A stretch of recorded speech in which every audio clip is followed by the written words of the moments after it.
The thunder of Ottoman cannons shakes the ancient limestone walls as Master Philippe Villiers de l'Isle-Adda stands atop Rhodes's battered ramparts, watching 100,000 Turkish soldiers advance through the morning smoke of December 1522. Behind him, the magnificent fortress city that has served as Christianity's eastern shield for 216 years burns in a dozen places, its once impregnable walls reduced to rubble by 6 months of relentless bombardment. The master's armor, dented and bloodstained from yesterday's fighting, weighs heavy on his 57-year-old frame as he surveys the breaches where janissaries will soon pour through like a dark tide. Only 180 brother knights remain alive from the original garrison of 700, their distinctive black surcoats now torn and filthy, their bodies pushed beyond exhaustion by endless combat repair work, and the knowledge that this final assault will decide everything. Suleiman the Magnificent, grandson of the conqueror of Constantinople, has staked his reputation on destroying the Knights Hospitaller and eliminating their threat to Ottoman shipping forever. The Sultan's massive siege guns, some hurling 800-pound stone balls, have methodically pulverized defenses that once withstood Mehmed II himself. Leil Adam grips his sword, knowing that within hours he'll either die defending these walls or negotiate surrender terms that preserve his knight's honor while ending their sovereignty. But to understand how these warrior monks reached this desperate moment, we must rewind 474 years to a modest pilgrim hospice in Muslim-controlled Jerusalem, where an Italian merchant named Gerard looked at sick and dying Christian travelers and saw not just suffering, but a divine calling. Picture 11th century Jerusalem's narrow streets buzzing with pilgrims, weathered faces bearing witness to months of brutal travel across hostile territories, many arriving sick, injured, or destitute, having fallen to bandits, disease, or simple medieval travel hardships. Around 1048, Amalfitan merchants who maintained Mediterranean trading networks recognized both moral imperative and practical necessity. Their fellow Christians needed help. They established a modest hospice dedicated to caring for pilgrims, operating under Benedictine authority and focused on providing basic medical care, food, and shelter. Then came Brother Gerard, his origins shrouded in mystery, possibly from Amalfi, Provence, or even the Holy Land itself, but what's clear is that Gerard possessed both administrative genius and deep commitment to serving the sick and poor. Under his leadership, the hospital expanded operations and developed sophisticated organization. Gerard's approach differed from traditional monastic charity. Rather than temporary relief, he created comprehensive care, addressing the full spectrum of pilgrim needs. Staff specialized in medical treatment, food preparation, financial management, and property administration. This practical division of labor reflected Gerard's understanding that effective charity required systematic organization, not mere good intentions. The hospital's reputation spread rapidly throughout Christendom, attracting wealthy pilgrims and nobles who made substantial donations. Landed property, monetary gifts, legal privileges, allowing Gerard to expand facilities with additional wards, kitchens, and storage areas for growing patient numbers. Dedicated individuals wishing to devote lives to serving the sick gradually formed a community of brothers bound by shared purpose, though not yet by formal religious vows. Gerard demonstrated considerable diplomatic skill navigating the treacherous political landscape of 11th century Palestine.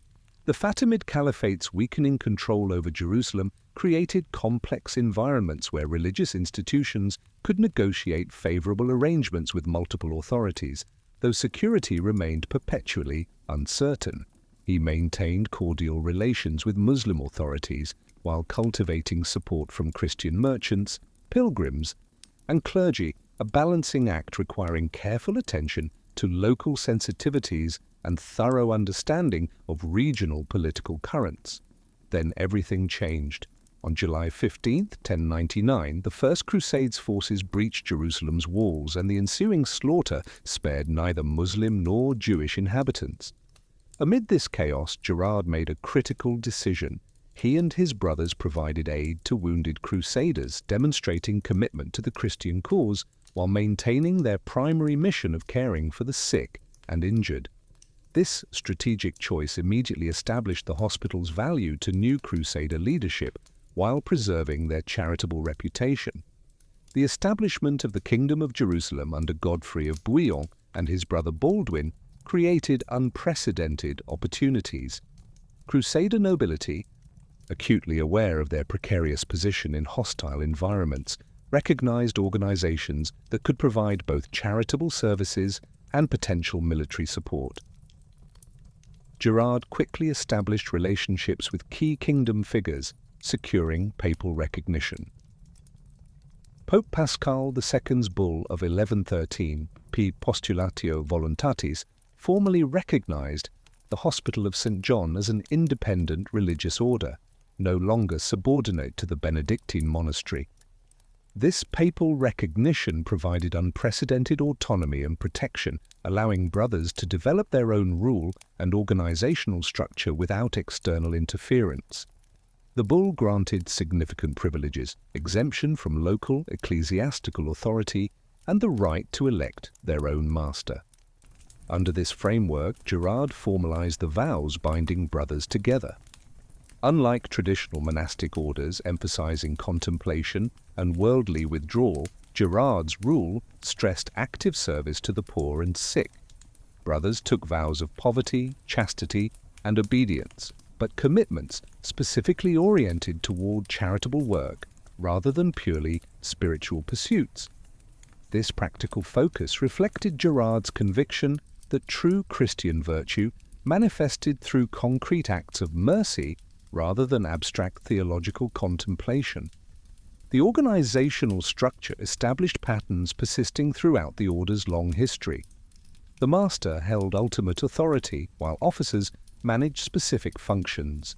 The prior supervised religious observances, the treasurer handled finances, the hospitaller oversaw patient care, and the marshal coordinated security and logistics.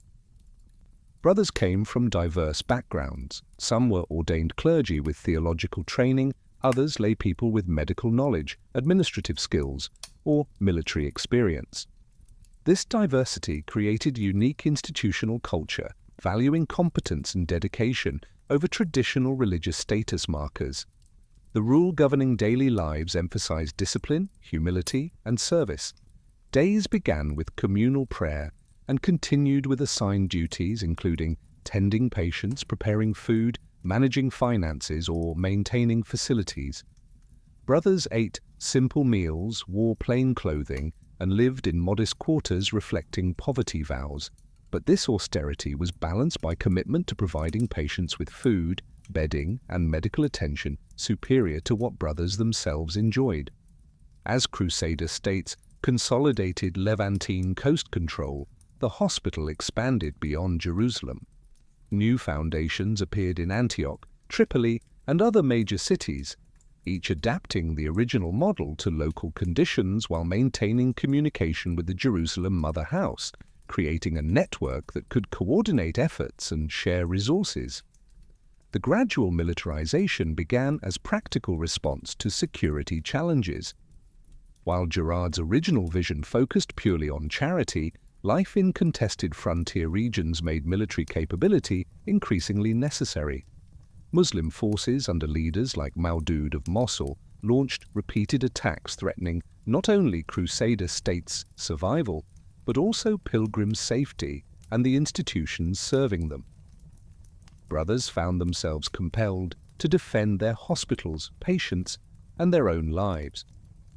Initially, this defensive role involved little more than basic fortifications and coordination with local military authorities. But as the order's wealth and influence grew, so did expectations for more active defense contributions. Wealthy donors began providing military equipment and trained horses, while brothers acquired combat skills. This evolution occurred gradually without formal declaration. Individual brothers learned weapon handling initially for defense, but increasingly for active campaign participation. The Order's growing property network, many in strategically important locations, naturally evolved into a chain of fortified positions supporting broader military operations. Brothers' vows of obedience and disciplined communal life made them valuable military assets, combining religious motivation with organizational cohesion. Gerard's death in 1120 marked the end of the hospital's purely charitable phase. His successor, Raymond Dupuy, assumed leadership of an organization possessing substantial wealth, international connections, and growing reputation for both medical expertise and administrative competence. Dupuy, a French nobleman with First Crusade military experience, brought strategic vision that would fundamentally reshape the Order's identity. Under Dupuy, the hospital began formal evolution into a military order through practical necessity rather than ideological choice. Crusader states faced increasing pressure from Muslim forces coordinating more effectively under leaders like Il-Ghazi of Mardin. Christian settlement survival depended on maintaining secure communication lines between cities and ensuring safe passage for pilgrims and merchants whose economic contributions sustained the Crusader economy. Dupuy established formal military ranks within the hierarchy. The marshal's position, previously concerned with logistics, expanded to encompass tactical planning and combat leadership. Brothers with pre-monastic military experience found themselves training newer recruits in weapons handling, horsemanship, and battlefield formations. Properties, particularly those along major trade routes or near contested frontiers, received systematic fortification improvements, transforming simple hospices into defensible strongholds. The distinctive appearance of hospitaller knights emerged during this period as both practical necessity and symbolic statement. The black surcoat worn over chainmail hauberks provided several advantages beyond identification. Dark fabric absorbed less heat than lighter colors in intense Middle Eastern sun, while somber appearance reinforced the Order's religious character and distinguished it from purely secular, knightly orders. The white eight-pointed cross emblazoned on the chest carried deep symbolic meaning. Each point represented one of the 8 Beatitudes from Christ's Sermon on the Mount, while the cross itself proclaimed brothers' commitment to Christian service and sacrifice. Military equipment reflected contemporary European standards adapted to Eastern Mediterranean conditions. Primary weapons remained the lance, typically 12 to 14 feet long with steel points designed to penetrate mail, and lighter armor favored by Muslim cavalry. Secondary weapons included the arming sword, straight double-edged blade, approximately 3 feet long, and various pole arms for dismounted combat. Knights' shields bore the Order's distinctive cross and were constructed of wood covered with boiled leather, providing adequate protection while remaining light enough for extended combat. Hospitaller horses represented crucial components of military effectiveness.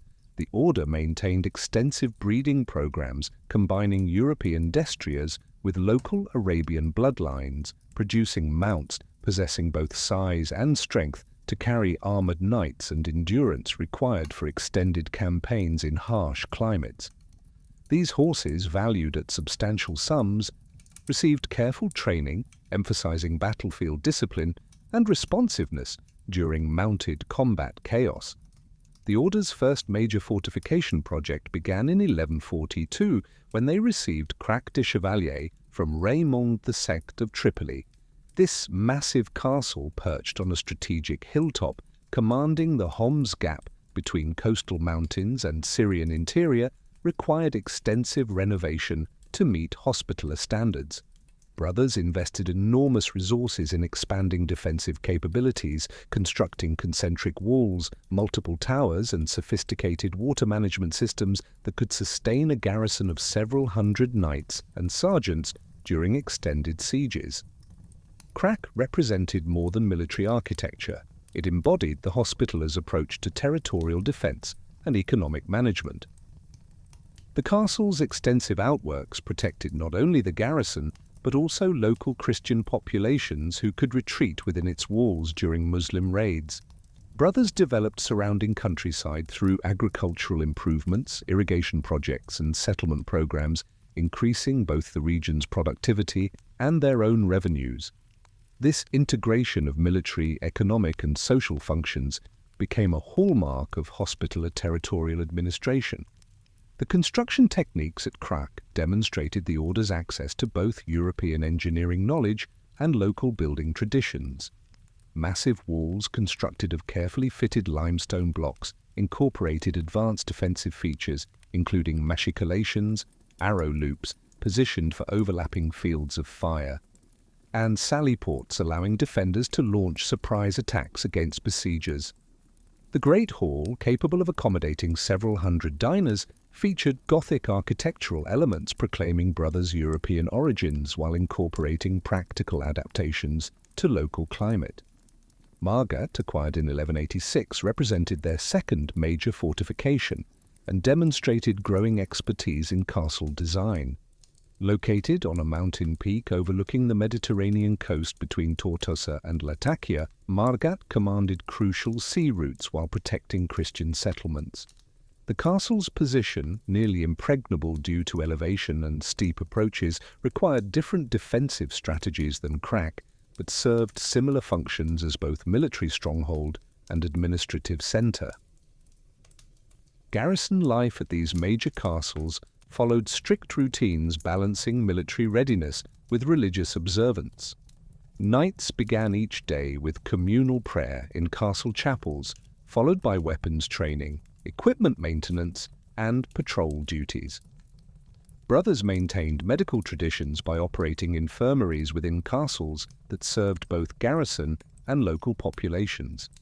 These facilities, staffed by brothers with specialized medical knowledge, provided treatment for battle wounds, diseases, and injuries common to medieval military life. Hospitaller military tactics evolved through constant warfare with Muslim forces employing different strategies than European counterparts. Muslim armies relied heavily on mounted archers using composite bows to harass enemy formations from distance, avoiding direct melee whenever possible. This tactical approach challenged traditional European heavy cavalry charges that had proven effective on Western battlefields but often failed against more mobile Eastern opponents. Hospitaller commanders developed counter-tactics emphasizing disciplined formations, coordinated movements, and careful charge timing to maximize impact. They learned to use crossbowmen and infantry to protect heavy cavalry from archer harassment while seeking opportunities to force decisive engagements where their superior armor and weapons could prove decisive. Brothers also adopted certain Muslim tactical innovations, including mounted crossbowmen and employment of Turcopoles, local Christian cavalry, fighting in lighter armor using Eastern weapons and techniques. Throughout this period, Hospitallers maintained their dual identity as both military order and charitable organization. Their hospitals in Jerusalem, Antioch, and other major cities continued operating according to Girard's original vision, providing medical care, food, and shelter to pilgrims and local populations. The order's medical expertise, enhanced through contact with Islamic and Byzantine medical traditions, made their hospitals among the medieval world's most advanced facilities. Brothers developed sophisticated understanding of surgical techniques, pharmaceutical preparations, and disease treatment surpassing contemporary European medical knowledge. Hospitals featured separate wards for different patient types, specialized facilities for childbirth and surgery, and extensive pharmaceutical gardens cultivating medicinal plants from across the Mediterranean world. The rise of Saladin in the 1170s presented the Hospitallers with their greatest challenge since militarization. Saladin, who'd united Egypt and Syria under his rule, possessed both resources and strategic vision necessary to mount sustained campaigns against Crusader states. His forces combined mobility and archery skills of traditional Muslim armies with improved siege techniques and disciplined infantry formations that could challenge European heavy cavalry in direct combat.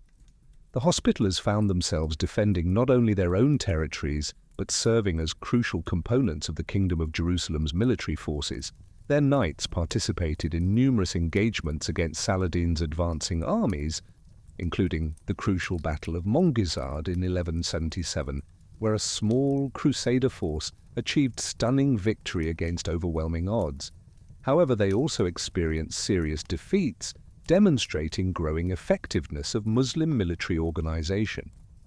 The scorching July heat of 1187 shimmered across barren hills near the village of Hattin, where the largest Crusader army ever assembled faced annihilation. Among parched ranks, the black surcoats of Hospitallers stood out against dusty landscape as their horses stamped restlessly, foam gathering around bits.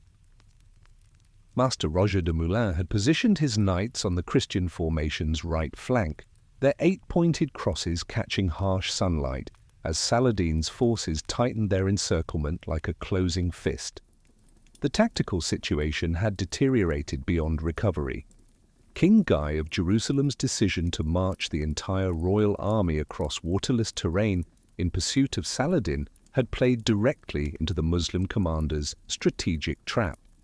Hospitallers, along with Templars and secular knights, found themselves trapped between the twin horns of an extinct volcano with no water access, while Muslim archers rained arrows from surrounding heights. Brothers Destria's magnificent war horses, costing fortunes to breed and train, stood with heads hanging low, vigor sapped by thirst and exhaustion. When the final assault began, Hospitallers fought with desperate courage of men who understood defeat's implications. Master Roger de Moulins led repeated charges against Muslim positions, his lance finding targets before splintering against shields and armor. Brothers fought in tight formation, training evident in coordinated movements, keeping ranks intact, even as individual knights fell to arrows, spears, and curved swords. However, horses stumbled on rocky ground, weakened by dehydration, unable to maintain momentum, making heavy cavalry charges effective. The collapse came suddenly when King Guy's tent, serving as Christian resistance rally point, finally fell to Muslim assault. The sight of the royal standard disappearing beneath a wave of enemy soldiers broke morale of knights who'd already endured hours of combat under impossible conditions. Master Roger de Moulins died in the final melee, his body found later among a circle of fallen Hospitaller knights who'd made their last stand around their commander. The True Cross, the Crusader state's most sacred relic, disappeared into Muslim hands along with the kingdom's military leadership. Hattin's aftermath proved even more devastating than the battle itself. Saladin's systematic conquest of Crusader strongholds proceeded with methodical efficiency as demoralized garrisons surrendered fortresses that might have withstood months of siege under different circumstances. Hospitallers watched helplessly as their carefully constructed network of castles and hospitals fell one by one. Crac des Chevaliers, the Order's greatest fortress, held out longer than most, but even its massive walls and experienced garrison couldn't indefinitely resist the combination of military pressure and psychological warfare Saladin employed. Jerusalem's fall in October 1187 struck at the heart of Hospitaller identity. The city where Brother Gerard had first established his modest hospice 139 years earlier now witnessed the Order's complete evacuation. The Hospital of St. John, expanded and improved over generations of careful management, passed into Muslim hands as Saladin demonstrated the magnanimity making him legendary even among enemies. Brothers who'd served in Jerusalem's hospital found themselves refugees, their life's work abandoned as they joined streams of Christian civilians fleeing toward remaining coastal strongholds. The Order's leadership, decimated at Hattin and during subsequent sieges, faced monumental tasks of rebuilding under the most adverse circumstances imaginable. The new master, Garnier de Nablus, assumed command of an order that had lost most of its knights, the majority of territorial holdings. and its primary source of identity and purpose. Surviving brothers gathered in Tripoli and Antioch, the last major Crusader cities, still holding out where they attempted to maintain dual missions of military service and charitable work despite severely reduced resources. The Third Crusade's arrival in 1189 provided Hospitallers their first opportunity to begin recovering from Hattin's catastrophe. The massive expedition led by the most powerful monarchs in Western Europe brought not only military reinforcement but also financial resources and fresh recruits, enabling the order to rebuild combat capabilities. King Richard the Lionheart of England, Holy Roman Emperor Frederick Barbarossa, and King Philip II of France each brought substantial forces and political authority necessary to coordinate effective operations against Saladin's consolidated empire. The Siege of Acre became the focal point of Crusader efforts to regain Holy Land foothold. Hospitallers participated actively in the grueling 2-year siege, their engineers contributing expertise, while their knights fought in constant skirmishes and assaults, characterizing the prolonged operation. Brothers established field hospitals within the Crusader camp, treating wounds inflicted by Muslim arrows, swords, and diseases ravaging medieval armies operating in unsanitary conditions far from home. Master Garnier de Nablus demonstrated tactical flexibility that had always characterized Hospitaller military leadership by adapting fighting methods to siege warfare realities. Rather than relying solely on heavy cavalry charges, brothers learned to fight effectively as dismounted infantry using crossbows, polearms, and siege equipment to assault Acre's formidable fortifications. Acre's fall in July 1191 marked the Third Crusade's greatest success and provided Hospitallers with a new base of operations. Brothers immediately began establishing a hospital within the captured city, drawing on accumulated medical knowledge to treat both military casualties and civilian populations. However, the order's reduced circumstances meant their Acre hospital, while competently managed, couldn't match the scale and sophistication of their former Jerusalem facility. King Richard's military campaigns along the Palestinian coast demonstrated both possibilities and limitations of Crusader military revival. Hospitallers participated in the stunning victory at Arsuf in September 1191, where disciplined heavy cavalry charges shattered Saladin's field army and restored Christian confidence. Master Garnier de Nablus led his knights in the decisive assault, breaking Muslim resistance, their black surcoats and white crosses creating distinctive formations that Muslim chroniclers remembered with grudging respect.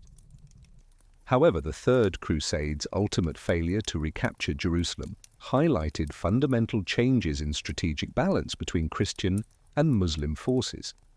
Saladin's consolidation of Egypt and Syria under unified command provided him with resources and strategic depth individual Crusader estates couldn't match.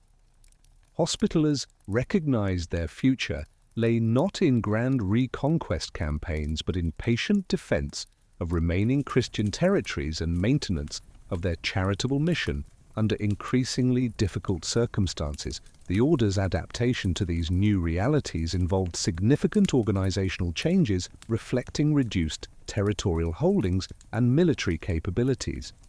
Brothers concentrated remaining resources on defending the most strategically important positions while gradually abandoning less defensible outposts. Crac des Chevaliers remained in Hospitaller hands, its massive fortifications and strategic position making it too valuable to surrender without overwhelming force. Throughout the 13th century, Hospitallers faced constant challenges of maintaining military effectiveness while their strategic position continued deteriorating. The rise of the Mamluk Sultanate in Egypt under leaders like Baybars presented them with enemies combining predecessors' military skills with superior resources and unwavering commitment to eliminating remaining Christian presence in the Holy Land. Baybars understood siege warfare as well as any European engineer and possessed patience necessary to reduce Crusader strongholds through systematic campaigns. The loss of Crac de Chevalier in 1271 marked a psychological turning point. The great castle, symbolizing Hospitaller military power for over a century, fell to Mamluk forces after a siege, demonstrating static defense futility against determined enemies with superior numbers and resources. Brothers who'd garrisoned the castle fought with characteristic courage, but resistance merely delayed the inevitable rather than preventing it. Master Hugh Revel's leadership during this gradual retreat period demonstrated the Order's ability to adapt while maintaining core identity and mission. Rather than engaging in futile defiance gestures, Revel focused on preserving human resources and movable assets while negotiating the most favorable terms possible for territories that could no longer be defended. This pragmatic approach enabled Hospitallers to maintain organizational continuity during a period when less flexible institutions simply dissolved under pressure. Brothers' final decades in the Holy Land saw them concentrated primarily in Acre and a few other coastal strongholds where they maintained hospital services while contributing to common defense of remaining Crusader territories. The Acre Hospital, rebuilt and expanded during the 13th century, became a symbol of the Order's enduring commitment to their charitable mission despite military disasters costing them so much of their territorial empire. The Siege of Acre in 1291 represented the final chapter of Hospitaller's Holy Land experience.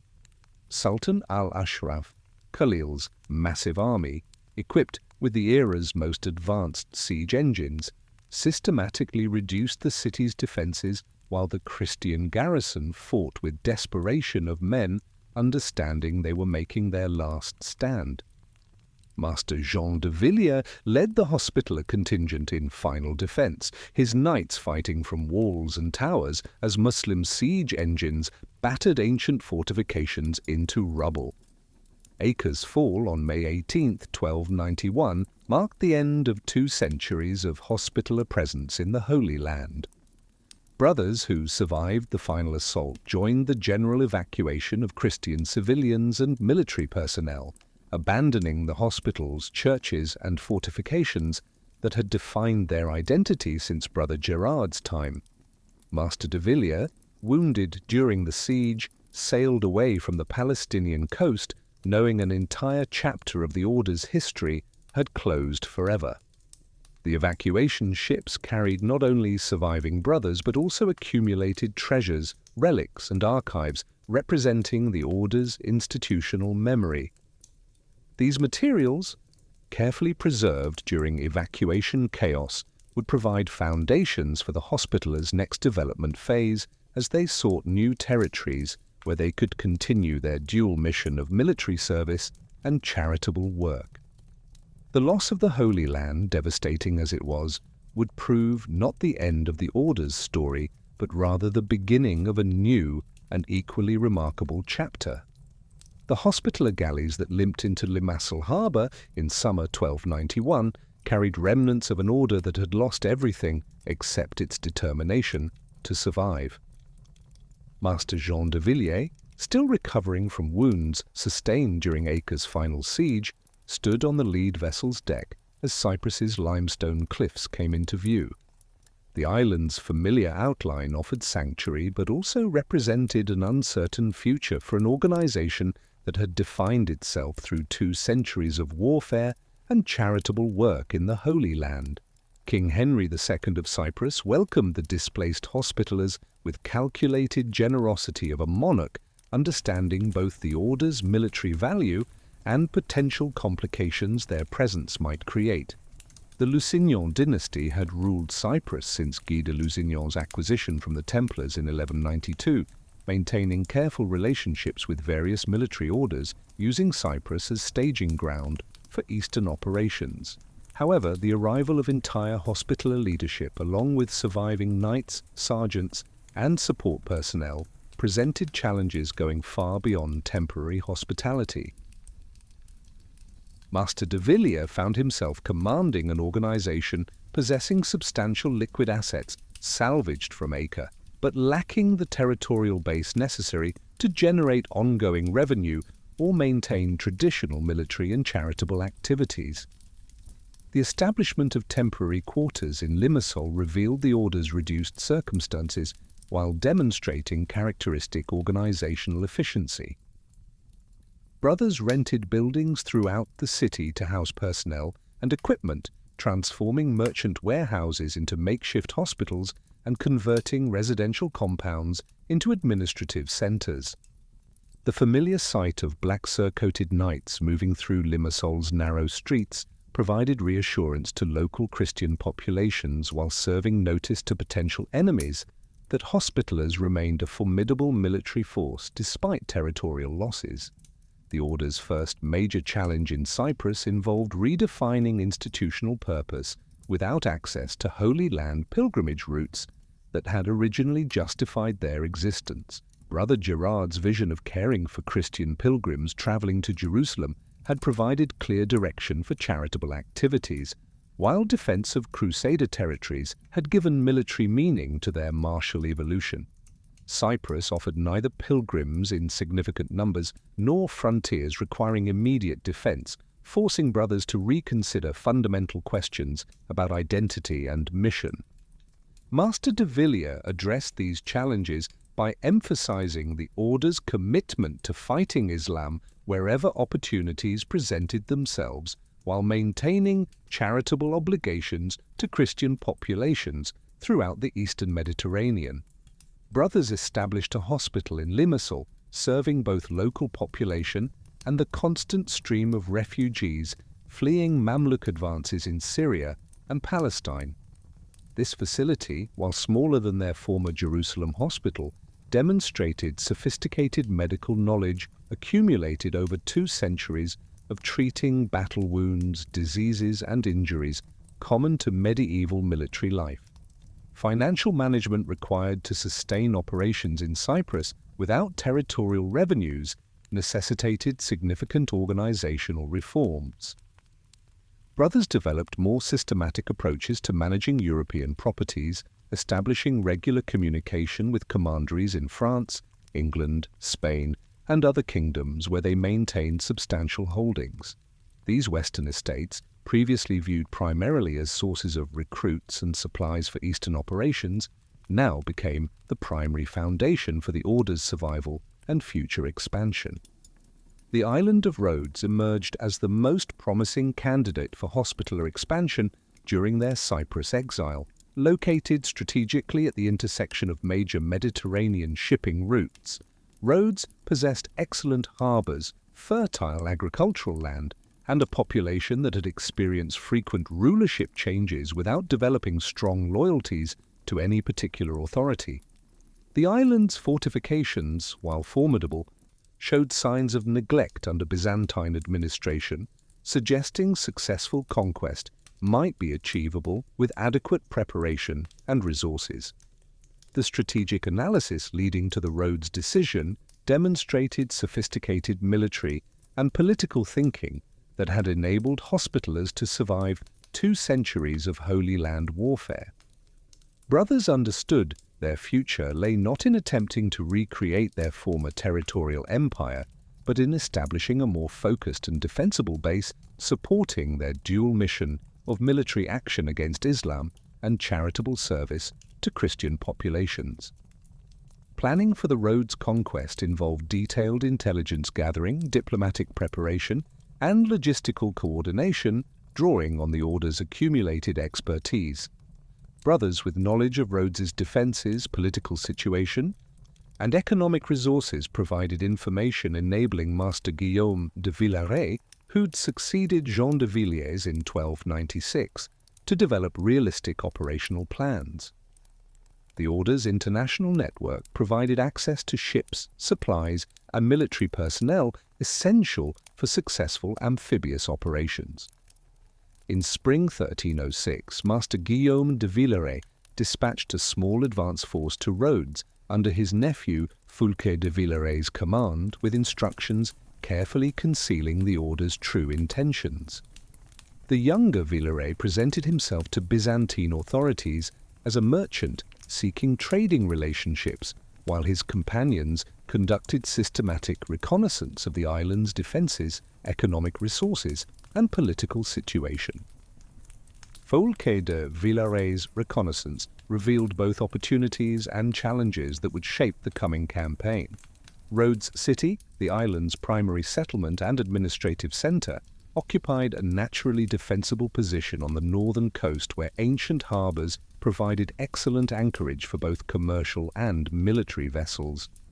The city's walls, constructed during earlier Byzantine prosperity periods, remained formidable obstacles incorporating advanced defensive features, including towers positioned for overlapping fields of fire and gates designed to channel attackers into killing zones. However, fortifications showed clear neglect signs, with wall sections requiring repair and defensive equipment improperly maintained. The assembly of forces for the Rhodes campaign demonstrated the Order's remarkable ability to coordinate resources across vast distances and multiple political jurisdictions. Brother knights arrived from commanderies throughout Western Europe, bringing not only personal equipment and retinues, but also financial contributions, helping fund the expedition's substantial costs. The French Lang provided the largest contingent, reflecting both France's traditional prominence within the Order and the kingdom's continued commitment to Eastern military operations, despite Crusader states' loss. Italian Lang contribution proved particularly valuable due to expertise in Mediterranean naval operations and commercial connections with merchants who could provide ships, supplies, and intelligence about regional political developments. The expedition's departure from Cyprus in summer 1306 marked the beginning of Hospitaler's transformation from displaced refugees to territorial conquerors. The sight of Hospitaler galleys and chartered vessels leaving Limassol harbour, their black and white banners streaming in the Mediterranean wind, announced to the region's various rulers that the military order had recovered from 1291 disasters and was resuming active operations. The initial assault on Rhodes demonstrated sophisticated amphibious warfare techniques Hospitallers had developed through decades of coordinating military operations across water barriers. Folques de Villaret, now serving as field commander under his uncle's overall authority, directed landing operations, establishing secure beachheads while maintaining fleet communication and protecting the vulnerable process of disembarking horses, equipment, and supplies. The siege of Rhodes City began in August 1306 with systematic investment of Byzantine fortifications. Hospitaller engineers, drawing on knowledge accumulated through 2 centuries of siege warfare, established positions cutting the city off from external support, while beginning methodical reduction of defensive capabilities. Brothers constructed siege engines including trebuchets and mangonels that could hurl heavy stones against walls, while their crossbowmen maintained constant pressure on defenders attempting to repair damage or coordinate counterattacks. The Byzantine garrison's resistance, while determined, suffered from fundamental disadvantages that became apparent as the siege progressed. Defenders lacked adequate supplies for extended operations, having never anticipated facing a professional military force capable of maintaining systematic siege operations. Their equipment, poorly maintained during peaceful administration years, proved inadequate for intensive combat demands against well-equipped attackers. Most critically, they could expect no relief from external sources as the Byzantine Empire lacked both naval capabilities and military resources necessary to mount effective assistance operations. Rhodes City's fall in November 1306, after approximately 3 months of siege, marked the beginning of Hospitaller territorial sovereignty that would endure for over 2 centuries. Folques de Villaret's entry into the conquered city demonstrated the Order's intention to establish permanent governance rather than merely conducting a destructive raid. Brothers immediately began restoring civic order, protecting civilian populations, and organizing administrative structures necessary for effective territorial management. Master Guillaume de Villaret's death in 1307, shortly after successful conquest, created a succession crisis testing the order's institutional stability during this crucial transition. Foulques de Villaret's election as new master provided leadership continuity while raising nepotism questions and power concentration within particular families. However, Foulques's proven military competence and intimate knowledge of Rhodes's situation made him the logical choice for consolidating the order's new territorial gains. The new master's first priority involved securing Rhodes against potential counterattacks from various enemies who might challenge Hospitaller control. The Byzantine Empire, despite weakened condition, retained nominal claims to the island and might attempt recovery operations. Ottoman Turks, whose expanding power in western Anatolia brought them into increasing contact with Aegean territories, represented a more immediate and dangerous threat to Christian control of strategic islands. Fortification improvements beginning immediately after conquest reflected both immediate security needs and long-term strategic planning. Hospitaller engineers working with local craftsmen and imported specialists began systematic upgrades to Rhodes' city's defensive capabilities. Ancient walls received extensive repairs and modifications incorporating latest military architecture developments, including improved artillery positions and enhanced protection against siege engines. New towers, constructed according to advanced geometric principles, provided overlapping fields of fire that could devastate attacking forces while offering secure defender positions. The construction of the Palace of the Grand Masters represented both practical necessity and symbolic statement of the order's sovereign status. Located within Rhodes City's fortified area, the palace complex served as administrative headquarters, ceremonial center, and ultimate defensive position should the city's outer defenses be breached. The building's architecture combined European Gothic elements with local Byzantine and Islamic influences, creating distinctive style, reflecting the order's international character and their adaptation to Eastern Mediterranean conditions. Rhodes Harbour facilities development became crucial in establishing the island's role as a major Mediterranean naval power. Hospitallers invested substantial resources in expanding and improving ancient ports, constructing new quays, warehouses and shipyards that could support both commercial operations and military activities.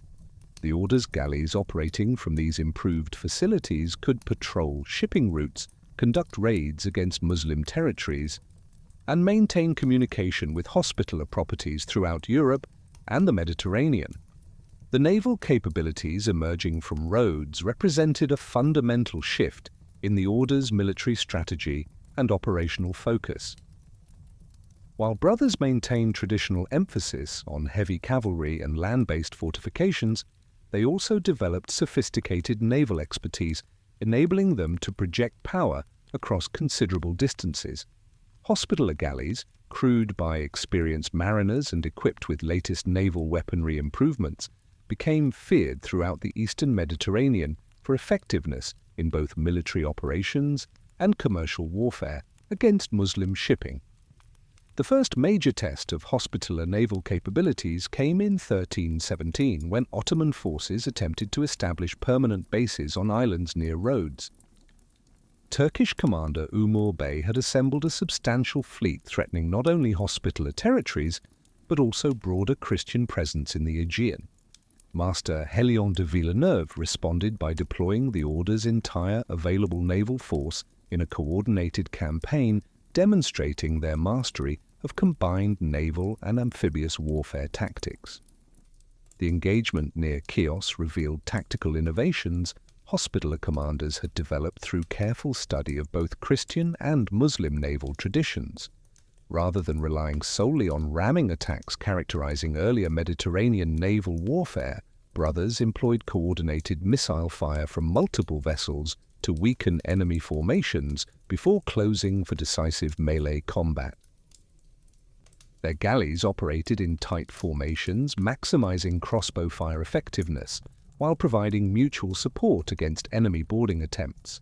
The battle's outcome, a decisive Hospitaller victory, scattering the Ottoman fleet and capturing several enemy vessels, established the Order's reputation as the premier Christian naval force in the eastern Mediterranean.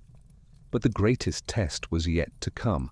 The thunderous roar of Ottoman cannons echoed across Rhodes harbour on May 23, 1480, as Sultan Mehmed II's massive invasion fleet appeared on the horizon like a dark storm cloud spreading across azure Mediterranean waters. Master Pierre d'Aubusson stood atop the palace of the Grand Masters, his weathered hands gripping stone battlements as he surveyed the approaching armada through morning haze. The sight greeting him represented the culmination of Ottoman naval power. Over 160 vessels of various sizes, from massive galleys bristling with bronze cannons to swift galleots packed with Janissary troops, their red banners snapping in the sea breeze as they approached the island that had served as Christianity's eastern bastion for nearly 2 centuries. Mehmed II, the conqueror of Constantinople, had turned his attention to Rhodes after consolidating Ottoman control over the Balkans and establishing Turkish naval supremacy in the Black Sea. The Sultan understood that Hospitaller naval operations from Rhodes posed constant threats to Ottoman commercial shipping and coastal territories, while the island's strategic position enabled Christian forces to coordinate with European powers seeking to challenge Turkish expansion. Eliminating the Knights Hospitaller had become essential to Ottoman plans for complete eastern Mediterranean domination. The Ottoman force approaching Rhodes in 1480 represented the most formidable military expedition ever assembled against the island.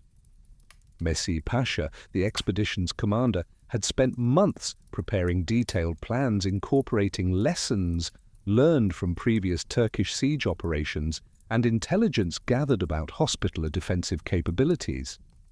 The Turkish army included approximately 70,000 troops, elite Janissary infantry armed with firearms and traditional weapons, Sipahi cavalry equipped for both mounted combat and siege operations, specialized artillery crews trained in operating massive cannons that had proven so effective against Constantinople's walls, and thousands of support personnel responsible for maintaining supplies and equipment during extended operations. The siege engines accompanying this expedition demonstrated advanced Ottoman military technology. Turkish foundries had produced cannons of unprecedented size, including several massive bombards capable of hurling stone projectiles weighing over 600 pounds against fortified walls. Master d'Aubusson's preparations for the anticipated siege reflected both his personal military experience and collective defensive expertise Hospitallers had accumulated through decades of warfare. Born into French nobility around 1423, d'Aubusson had joined the order as a young man and risen through ranks by demonstrating exceptional competence in both military and administrative affairs. His election as master in 1476 brought to the position a leader combining strategic vision with practical experience necessary for coordinating complex defensive operations. The fortifications d'Aubusson commanded represented the culmination of nearly 2 centuries of continuous improvement and adaptation to changing military technologies. Rhodes city's walls, originally constructed during the Byzantine period and systematically upgraded by successive Hospitaller administrations, incorporated the most advanced defensive features available to 15th century military engineers. Outer walls, measuring over 40 feet in height and 12 feet in thickness, were constructed of massive limestone blocks that could absorb tremendous artillery bombardment punishment. Projecting towers positioned at regular intervals along walls' length provided overlapping fields of fire that could devastate attacking forces while offering secure defender positions. The defensive preparations d'Aubusson had implemented during his 4 years as master demonstrated his understanding of siege warfare's evolving nature. Gunpowder artillery's introduction had fundamentally altered the balance between attackers and defenders, requiring new fortification design and defensive tactics approaches. The master had overseen construction of additional earthworks that could absorb cannon fire more effectively than stone walls, while new artillery positions within fortifications enabled defenders to engage enemy batteries at extended ranges. The human resources available to d'Aubusson for defense reflected both the order's international character and limitations imposed by their island location. The garrison included approximately 600 brother knights representing all major langues, each bringing specialized skills and equipment from respective European backgrounds. French knights, the largest single contingent, provided heavy cavalry capabilities and siege warfare expertise gained through their kingdom's ongoing military campaigns. Italian brothers contributed naval expertise and knowledge of advanced artillery techniques developed in their homeland's competitive city-state environment. German and English knights brought specialized knowledge of crossbow tactics and defensive engineering, proving valuable in preparing for sustained siege operations. The initial Ottoman assault began on July 28, 1480, with coordinated bombardment from both land and sea positions, demonstrating sophisticated tactical planning, characterizing Turkish military operations since Mehmed II's rise to power. Massive cannons positioned on hills overlooking Rhodes city began systematic bombardment designed to breach outer walls and create practicable gaps for infantry assault. Simultaneously, Ottoman galleys positioned in the harbour launched their own artillery attacks against seaward fortifications, attempting to divide defenders' attention and prevent them from concentrating forces against any single attack point. The sound of bombardment, audible for miles across the surrounding sea, created continuous thunder-testing nerves of both defenders and civilians sheltering within the city. Massive stone projectiles hurled by Ottoman cannons struck walls with tremendous force, sending clouds of limestone dust and debris cascading into streets below. The psychological impact of this constant bombardment, intended to weaken defender morale and encourage surrender, instead seemed to strengthen Hospitaller resolve as brothers and their supporters recognized survival depended on successful resistance. D'Aubusson's response to Ottoman bombardment demonstrated defensive innovations Hospitallers had developed through long siege warfare experience. Rather than attempting to prevent all fortification damage, the master focused on maintaining walls' overall integrity while preparing secondary defensive positions that could continue resistance even if outer walls were breached. Teams of civilian volunteers working under Hospitaller engineer direction labored constantly to repair artillery bombardment damage and construct additional earthworks that could absorb future attacks. The first major Ottoman assault came on August 9, following 2 weeks of intensive bombardment creating several gaps in outer walls. Janissary infantry, supported by Sipahi cavalry and various auxiliary troops, advanced against multiple fortification points in coordinated attack designed to overwhelm defenders through sheer numbers and simultaneous pressure on different defensive perimeter sections. The assault began before dawn, with Turkish forces using darkness cover to approach walls and position scaling ladders and other assault equipment.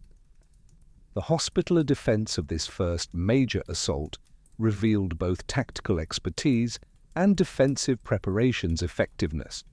D'Aubusson had positioned his limited forces to maximize effectiveness, concentrating brother knights at critical points while using civilian volunteers and auxiliary troops to defend secondary positions. The master himself fought in combat's thick, his distinctive armor and surcoat making him easily recognizable as he moved between different wall sections to coordinate defense and encourage his followers. The hand-to-hand combat characterizing this assault demonstrated medieval siege warfare's brutal reality. Hospitaller knights fighting with swords, maces, and polearms engaged Turkish soldiers who'd scaled walls or penetrated through breach sections. Confined space atop fortifications created chaotic melee where individual skill and courage often determined survival. Brothers' superior armor and weapons provided significant close combat advantages, while disciplined training enabled them to maintain formation and mutual support even under extreme pressure. The repulse of this first assault, achieved after several hours of intense fighting, provided crucial psychological victory for defenders while demonstrating to Ottomans that Rhodes wouldn't fall easily. Turkish casualties, estimated at over 2,000 dead and wounded, represented significant loss for an expedition expecting to achieve victory through rapid assault. The failure also revealed weaknesses in Ottoman siege tactics and coordination that d'Aubusson could exploit in preparing for future attacks. The siege settled into a pattern of constant bombardment punctuated by periodic assaults as both sides adapted tactics to confrontation realities. Messi Pasha, recognizing direct assault had proven too costly, shifted to systematic reduction strategy, relying primarily on artillery bombardment to gradually weaken fortifications and defender morale. This approach required enormous gunpowder and ammunition quantities, straining Ottoman supply lines stretching across hundreds of miles of hostile or contested territory. The climactic assault of the 1480 siege came on September 9th, when Messi Pasha committed his remaining reserves in final attempt to capture Rhodes before winter weather made continued operations impossible. This attack, involving over 40,000 troops advancing simultaneously against multiple fortification points, represented the largest single military operation ever conducted against the island. The assault began with unprecedented artillery bombardment continuing for 6 hours, reducing outer wall sections to rubble and creating dust and smoke clouds obscuring the battlefield. The fighting that followed tested both sides to absolute limits. Turkish troops advancing through breached walls and overscaling ladders encountered desperate resistance from defenders, understanding defeat meant not only their own destruction, but the end of Christian presence in the eastern Mediterranean. D'Aubusson, wounded by an arrow penetrating his armor, continued directing defense while bleeding profusely, his personal example, inspiring continued resistance when the situation appeared hopeless. But the turning point came when a coordinated hospitaller counterattack, led by the master himself despite his wounds, succeeded in recapturing a wall section Turkish forces had temporarily occupied. The sight of d'Aubusson's banner flying once again over this crucial position encouraged defenders while demoralizing Ottoman troops who'd believed victory was within grasp. The psychological impact of this reversal, combined with heavy casualties and approaching winter weather, convinced Messi Pasha that continued siege operations were no longer feasible. The Ottoman withdrawal in October 1480 marked one of the 15th century's most significant Christian victories and established d'Aubusson's reputation as one of the era's greatest military commanders. Successful defense had cost Turks an estimated 9,000 casualties and enormous equipment and supply quantities, while demonstrating that even the most powerful Muslim armies could be defeated by determined Christian resistance. The victory attracted new recruits and financial support from throughout Christian Europe, enabling hospitallers to begin immediate preparations for inevitable Ottoman return. But that return would come with a vengeance. 42 years later, in 1522, Sultan Suleiman the Magnificent, grandson of Mehmed II, assembled an expedition that dwarfed his grandfather's effort. Over 400 vessels carried more than 100,000 troops, the largest Ottoman force ever assembled for a single campaign. Suleiman had learned from Messi Pasha's failures, developing more sophisticated siege techniques and ensuring adequate logistical support for extended operations. The artillery train accompanying this expedition included cannons larger and more numerous than any previously assembled, capable of reducing the strongest fortifications through sustained bombardment. Master Philippe Villiers de l'Isle-Adam, elected in 1521, inherited command of an order that had used intervening decades wisely, but still faced overwhelming odds. The Hospitaller garrison numbered approximately 700 brother knights, supported by several thousand auxiliary troops and civilian volunteers, while the island's fortifications, despite continuous improvements, remained fundamentally vulnerable to the massive artillery bombardment Suleiman could bring to bear. The final siege of Rhodes began on June 26, 1522, with Ottoman landing, that proceeded with methodical precision reflecting Suleiman's careful planning and superior resources.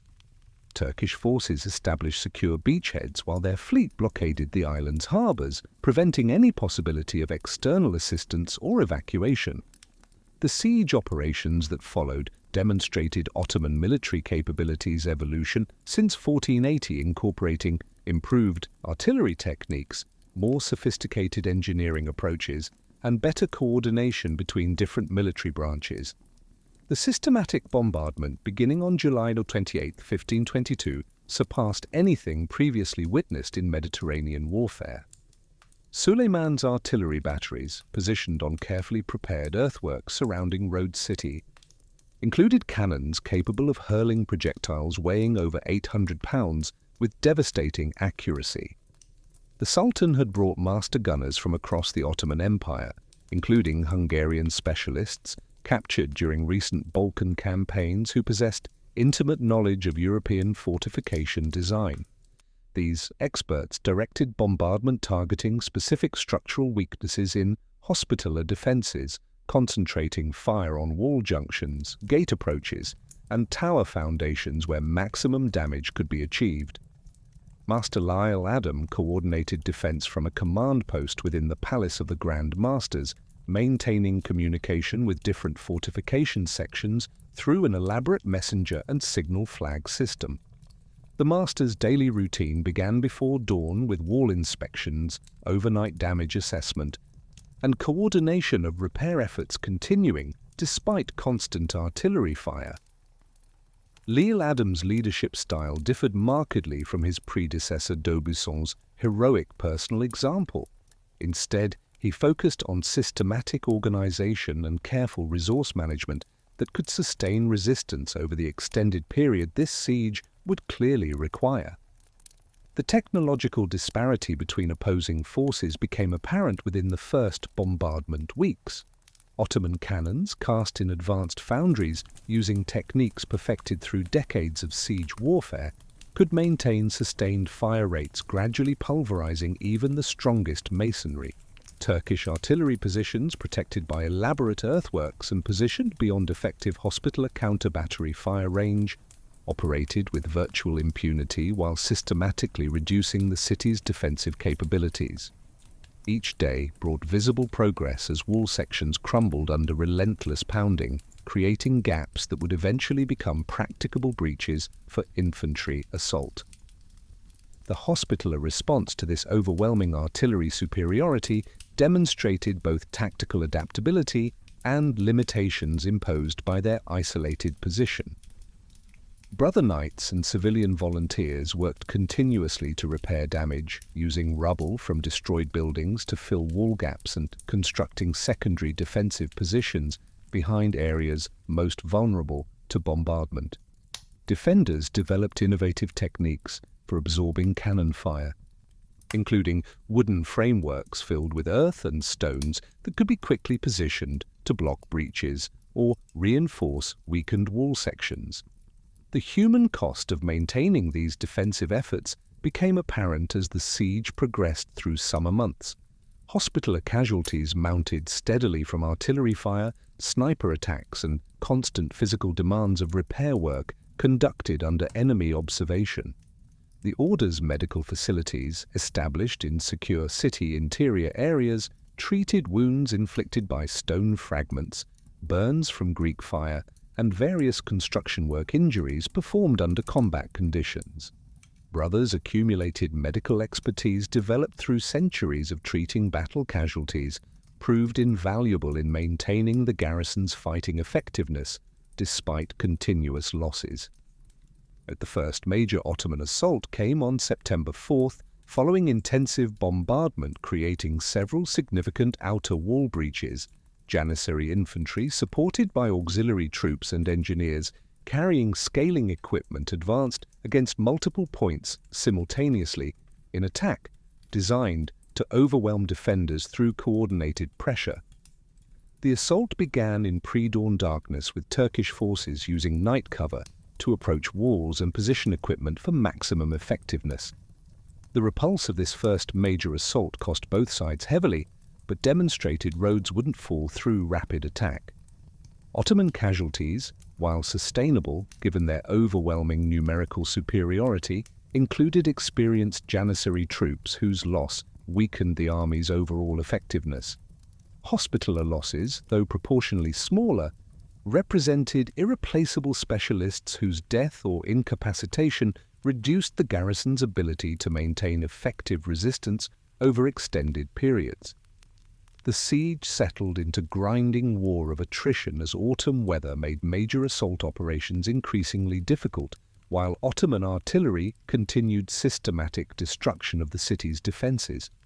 Suleiman's forces maintained constant pressure through sniper fire, limited probing attacks, and continued bombardment while preparing for final assault that would come with improved weather conditions. The Sultan's personal presence with the besieging army ensured adequate supplies and reinforcements while maintaining morale necessary for sustained operations. Winter months brought temporary respite from major combat operations while creating new challenges related to supply, shelter, and maintaining morale during extended siege. Ottoman forces, better supplied and more numerous, could maintain adequate living conditions while continuing systematic reduction of hospitaller defensive capabilities. Defenders faced increasing shortages of food, ammunition, and medical supplies while dealing with diseases and injuries accumulating over months of continuous stress and combat. The final phase began in November 1522 with renewed Ottoman assaults exploiting cumulative damage inflicted over months of bombardment and mining operations. Turkish forces had created multiple practicable breaches, while underground operations had weakened foundations throughout the defensive perimeter. Suleiman's commanders coordinated attacks with improved tactics reflecting lessons learned from previous failures and changed conditions created by extended siege operations.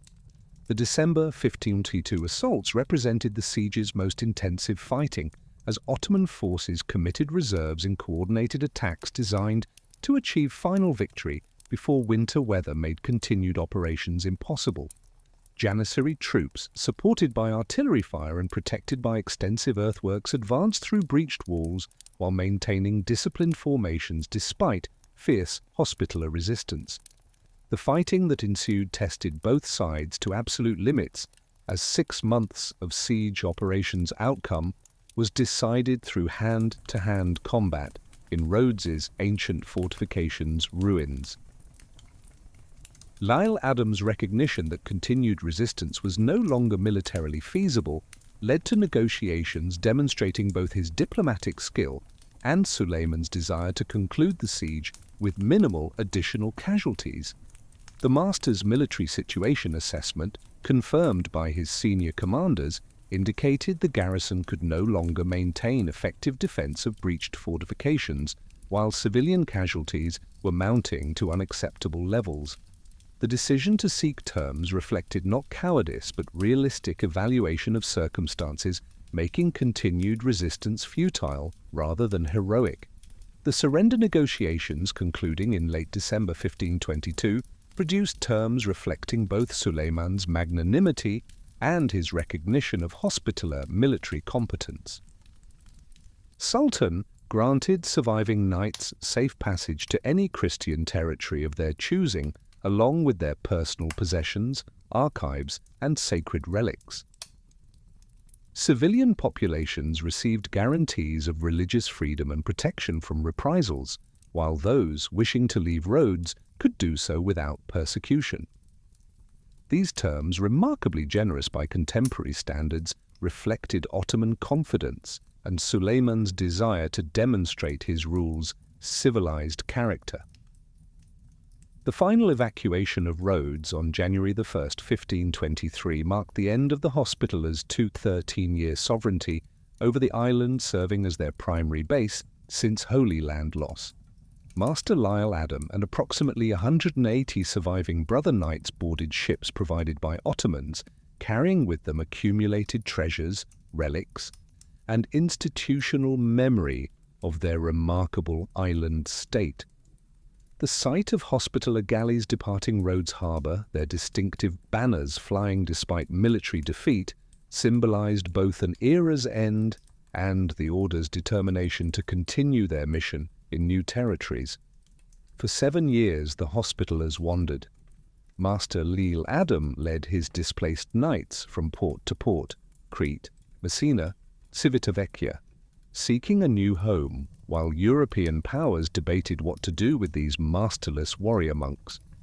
Pope Clement VII and Holy Roman Emperor Charles V recognized the Order's potential value as a Mediterranean bulwark against Ottoman expansion, but finding suitable territory proved complicated. The knights needed an island, defensible, strategically positioned, capable of supporting both military operations and their traditional charitable mission. In 1530, Charles V offered a solution: the Maltese archipelago, a cluster of barren limestone islands between Sicily and North Africa that Spain had controlled since 1282 but found difficult to defend. The grant came with conditions. The knights would hold Malta as a fief from the Kingdom of Sicily, paying annual rent of a single Maltese falcon to the Spanish viceroy. They would also receive Tripoli on the North African coast, a pestilent fortress that would prove more liability than asset. Master Lyle Adam, now in his 60s and weary from years of exile, accepted despite Malta's obvious disadvantages. The islands were smaller than Rhodes, with poor soil, limited fresh water, and a population of approximately 12,000 impoverished farmers and fishermen who spoke a strange Arabic-influenced dialect. The main island's harbours, while excellent, required massive fortification investments before they could serve as naval bases comparable to Rhodes. Most discouraging, Malta seemed impossibly exposed, sitting directly astride the sea lanes between Ottoman territories and the western Mediterranean. The islands would be obvious targets for Turkish expansion. Yet the knights had no better options. On October 26, 1530, the Hospitaller galleys entered Malta's Grand Harbour for the first time as sovereign rulers. The sight that greeted them was discouraging. A few scattered villages, the medieval fort of St. Angelo commanding the harbour entrance, and endless stretches of barren rock baking under the Mediterranean sun. The local Maltese population, accustomed to neglect by distant Spanish overlords, viewed their new rulers with suspicion mixed with hope that the wealthy order might bring prosperity. The knights immediately began the enormous task of transforming Malta into a defensible base. Master Lyle Adam, drawing on decades of fortification experience, prioritized improving the harbour defences. Fort St. Angelo received massive upgrades. Walls were thickened, artillery positions expanded, and underground magazines excavated for storing gunpowder and provisions. Additional fortifications were constructed at strategic points around the harbour, creating a defensive network that could theoretically resist Ottoman naval assault. But Lyle Adam wouldn't live to see his vision completed. He died in 1534, exhausted by years of struggle and the massive challenges facing the order. His successors continued the building program with varying degrees of success. The order's financial situation remained precarious, as European properties generated insufficient revenue to fund both the massive Malta fortification projects and traditional charitable activities. The knights were forced to rely increasingly on corso, licensed naval warfare against Muslim shipping, to supplement their income. Hospitaller galleys operating from Malta's harbours attacked Ottoman merchant vessels, captured cargoes, and enslaved Muslim crews in operations that generated substantial profits while maintaining the order's traditional mission of fighting Islam. By the 1550s, Malta had developed into a formidable, if still incomplete, fortress. The harbour bristled with artillery, The garrison had grown to include several thousand troops beyond the brother knights themselves, and the Order's galleys conducted regular patrols disrupting Ottoman communications between Constantinople and North Africa. This success attracted Ottoman attention. Sultan Suleiman, now in his 70s but still formidable, recognized that Malta had become a strategic threat requiring elimination. The island's position enabled Christian forces to interdict supply lines to Ottoman North African provinces while providing a base for European naval operations in the eastern Mediterranean. Additionally, the Knights Corso activities inflicted economic damage and psychological humiliation on the Ottoman Empire by demonstrating Christian naval forces could operate with impunity in Muslim-dominated waters. In 1565, Suleiman assembled the largest Ottoman expedition since the 1522 Rhodes siege. The invasion force commanded by Mustafa Pasha included approximately 40,000 troops, elite janissaries, experienced sipahis, thousands of volunteer warriors seeking glory in jihad against the infidel knights, and substantial artillery trains including massive siege guns that had proven effective in previous campaigns. The fleet carrying this army numbered over 200 vessels, galleys packed with soldiers, transport ships loaded with supplies and siege equipment, and support craft carrying everything from gunpowder to the Sultan's personal correspondence urging complete annihilation of the Hospitaller Order. Master Jean Parisot de Valette, elected Grand Master in 1557, had spent 8 years preparing Malta for this inevitable confrontation. Born in 1494 into French provincial nobility, Valette had joined the order as a young man and survived both the Rhodes siege and years of Ottoman captivity after being captured during a naval engagement. This experience gave him intimate knowledge of Turkish military capabilities and psychology that would prove invaluable during the coming siege. Valette understood Malta's survival depended on maximizing defensive advantages while exploiting Ottoman weaknesses. The island's geography favored defenders. The harbors were surrounded by high ground that had been systematically fortified. Supply lines from Sicily were relatively short compared to Ottoman lines stretching across the Mediterranean, and the summer heat would torture besieging forces while defenders operated from prepared positions with access to scarce water sources. Most importantly, Valette recognized that time favored the knights. If Malta could hold out through the summer campaigning season, autumn storms and supply difficulties would force Ottoman withdrawal, even if fortifications weren't completely reduced. The Grand Master had prepared accordingly, stockpiling food, ammunition, and medical supplies sufficient for extended siege while recruiting additional troops from Europe and strengthening fortifications at key points. The Ottoman landing began on May 18, 1565, with Turkish forces establishing beachheads on Malta's northern coast and beginning their investment of the Knights' fortified positions around Grand Harbour. Mustafa Pasha's initial strategy focused on capturing Fort St. Elmo, a star-shaped fortress guarding the harbour entrance from a rocky peninsula. The Ottoman commander believed St. Elmo could be reduced quickly. His engineers estimated perhaps 1 week of siege operations before the fortress fell, opening the harbour to Turkish naval forces and enabling direct assault on the main Hospitaller positions across the water. This assessment proved catastrophically wrong. Fort St. Elmo, garrisoned by approximately 1,500 troops, including brother knights, Spanish soldiers, and Maltese militia, held out for 31 days of the most intensive siege warfare the Mediterranean had ever witnessed. Ottoman artillery pounded the fortress with thousands of cannonballs daily, while Janissary assault troops launched repeated attacks that were beaten back with horrific casualties on both sides. The defenders, fighting from rubble-filled positions as walls crumbled around them, refused surrender despite knowing relief was impossible and survival unlikely. Valette coordinated the defense from his headquarters in Fort St. Angelo across the harbour, sending reinforcements and supplies by boat under cover of darkness while watching St. Elmo's walls disintegrate under Ottoman bombardment. The Grand Master understood each day St. Elmo held delayed Ottoman operations and consumed Turkish resources, ammunition, lives, time that couldn't be replaced. When St. Elmo finally fell on June 23rd, the Ottomans had lost over 8,000 men, including some of their best troops and the famous corsair Dragut, Mustafa Pasha's second-in-command, who was killed by defensive fire. The psychological impact on Turkish morale was severe. If a small outpost had cost them so dearly, what would the main fortifications require?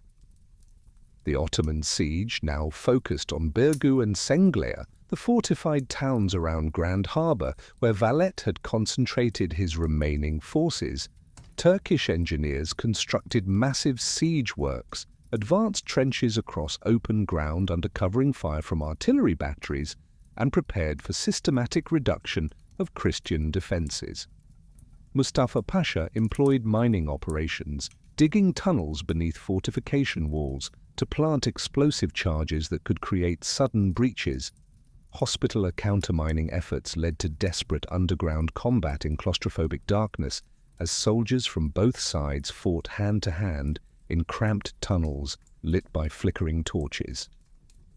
The Great Assault came on August 7th when Ottoman forces launched coordinated attacks against multiple fortification points simultaneously.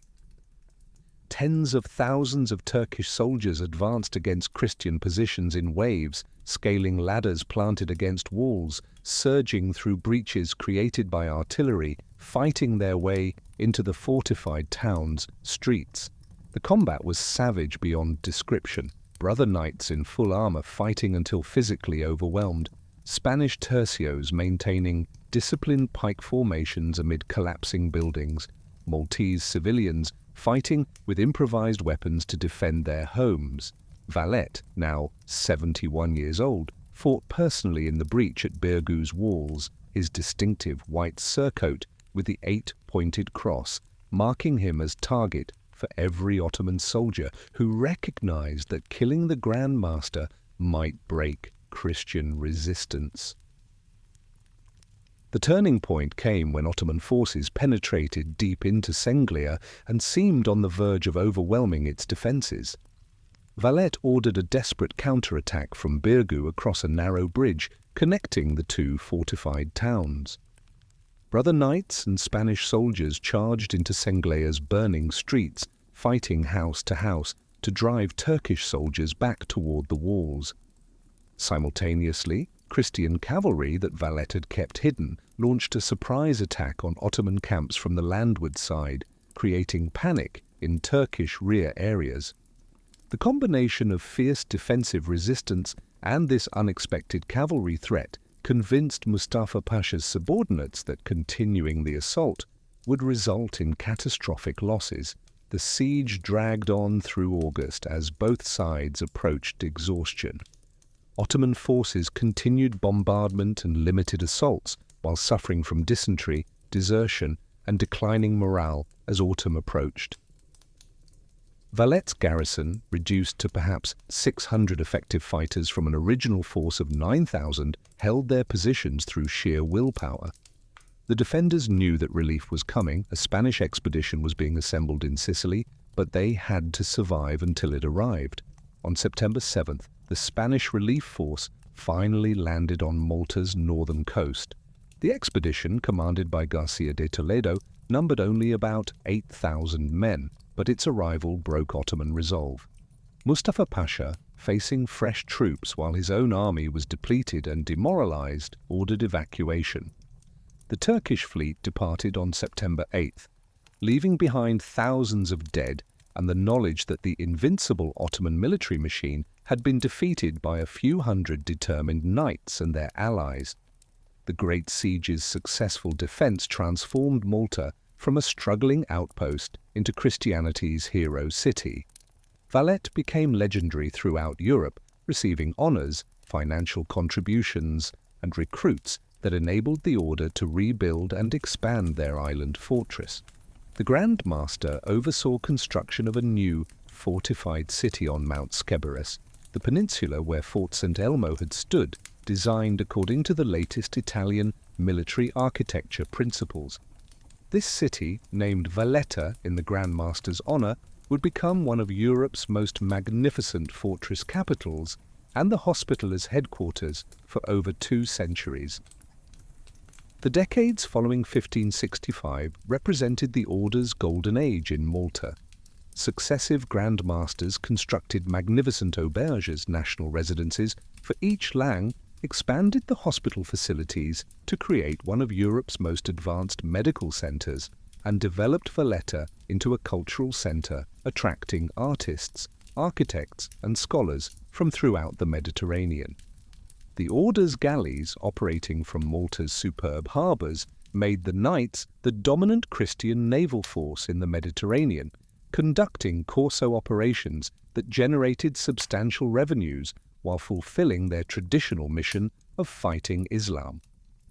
The Hospital of the Order in Valletta became renowned for medical excellence, incorporating the latest advances in surgical techniques, pharmaceutical preparations, and disease treatment.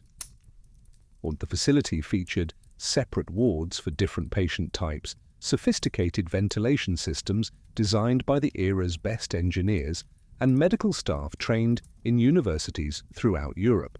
The Hospitalers accumulated centuries of medical expertise combined with their financial resources and international connections to create healthcare that surpassed contemporary standards in most European countries. But the seeds of decline were already being sown. The Order's increasingly aristocratic character, requiring extensive noble lineage proofs for admission, created an organization more concerned with privilege than purpose.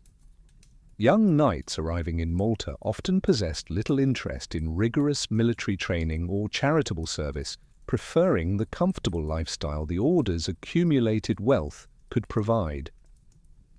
The vows of poverty became meaningless as individual knights accumulated private fortunes and maintained personal households rivaling secular nobles. The financial management of European commanderies became increasingly problematic as the Order's scattered properties across multiple political jurisdictions faced challenges from changing economic conditions, political upheavals, and gradual erosion of feudal privileges traditionally supporting their operations. The Reformation had cost the Order its English properties entirely, while the 30 Years' War devastated German holdings. French commanderies, historically the Order's largest revenue source, encountered mounting difficulties as royal taxation increased and traditional agricultural arrangements came under pressure. The 18th century witnessed the Order's gradual transformation from a militant religious organization to an aristocratic social club, maintaining impressive ceremonial traditions while contributing less to actual defense or charity. The daily routines that had once balanced prayer, military training, and charitable work gave way to leisurely schedules emphasizing social activities and personal pursuits. Common meals, reinforcing communal bonds, were replaced by private dining arrangements, reflecting individual wealth and preferences. The simple black habits symbolizing religious vows were supplemented by elaborate civilian clothing, proclaiming aristocratic status and personal taste. The intellectual currents of the Enlightenment posed serious challenges to an organization whose legitimacy depended on medieval concepts of religious warfare and feudal obligation. Voltaire's critiques of religious fanaticism and institutional privilege found receptive audiences among educated Europeans, questioning the continued relevance of military orders, consuming substantial resources while contributing little to social progress or economic development. The philosophical emphasis on reason, natural rights, and social utility provided frameworks for analyzing institutions like the Hospitalers that seemed increasingly anachronistic in an age of scientific advancement and political reform. The economic theories developed by physiocrats and early political economists challenged feudal arrangements supporting the Order's European properties while questioning the social value of maintaining large numbers of individuals in unproductive religious or military roles. Adam Smith's analysis of wealth creation and resource allocation suggested capital tied up in hospitaller properties and human resources devoted to ceremonial functions could be more effectively employed in productive economic activities benefiting broader populations rather than supporting a privileged military caste. The French Revolution's assault on feudal privileges and religious institutions represented the culmination of Enlightenment critiques and provided practical demonstrations of how traditional arrangements could be rapidly dismantled. The civil constitution of the clergy and subsequent suppression of religious orders eliminated many institutions existing for centuries, while confiscation of church lands provided resources for financing revolutionary governments and satisfying popular demands for economic reform. These developments created models other European movements could adapt while demonstrating the vulnerability of institutions depending on traditional legitimacy rather than popular support.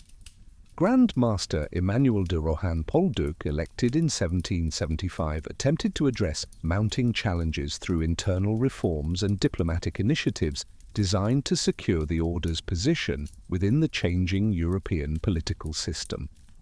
De Rohan's administrative reforms included efforts to improve financial management, reduce corruption, and restore some measure of military discipline among knights. However, these initiatives faced resistance from entrenched interests within the Langs and proved insufficient to address fundamental problems created by the order's anachronistic structure and mission. The outbreak of the French Revolutionary Wars in 1792 created immediate threats to the order's French properties, while demonstrating the fragility of the traditional European political system that had supported their operations. The revolutionary government's systematic assault on feudal privileges and religious institutions eliminated legal foundations protecting hospitaller properties for centuries.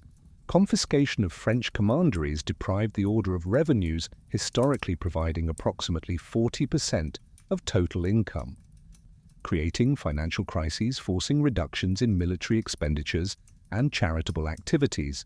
Grand Master Ferdinand von Hompesch zu Bolheim, elected in 1797, inherited an organization retaining external trappings of former greatness while lacking substance that had once made it formidable.